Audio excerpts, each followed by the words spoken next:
Pebble's big breath. But then, clatter crash, the tower wobbled and tumbled down into a messy heap. Pebble's face turned bright red. He stomped his tiny foot and let out a huff. "It's not fair," he cried. He tried to kick a fallen stone, but he only ended up hurting his toe. Pebble tried to build the tower again, but he was in such a rush. His hands shook with anger, and he didn't check if the base was steady. He piled the stones up as fast as he could. Crash! They fell down even sooner this time. Pebble felt like his shell was getting too hot and too tight. From under a large, velvety mushroom, a wise snail named Helix watched the little turtle. Helix moved with a gentle, rhythmic slide, leaving a sparkling trail of silver behind her. She didn't seem to be in a hurry at all. She stopped near the pile of rocks and tilted her shell toward Pebble. "The world feels very loud when things fall down, doesn't it?" Helix asked in a soft, bubbly voice. Pebble nodded, his bottom lip trembling. Helix smiled. "When my shell feels too heavy, I use a secret trick. Would you like to learn it? We call it the flower and the candle."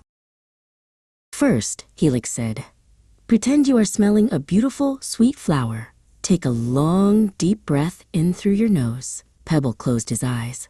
He took a big, slow breath. He imagined the scent of the clover and the pine trees filling him up. "Now," Helix whispered, "pretend you are blowing out a birthday candle. Blow the air out slowly through your mouth." Pebble let out a long, steady whistle of air.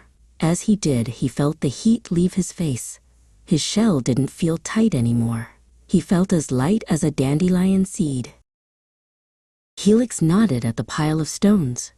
"Now that you are calm, remember the secret of the woods. Slow and steady makes the foundation strong. Take your time, Pebble.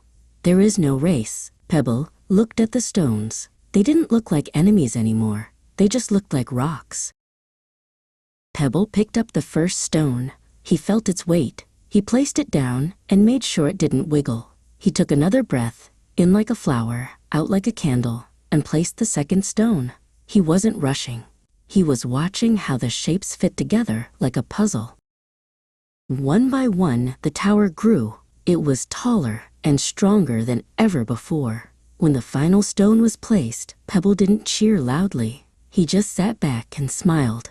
Helix slid over and looked up at the masterpiece. "Slow and steady," Pebble whispered, "and a little bit of breathing."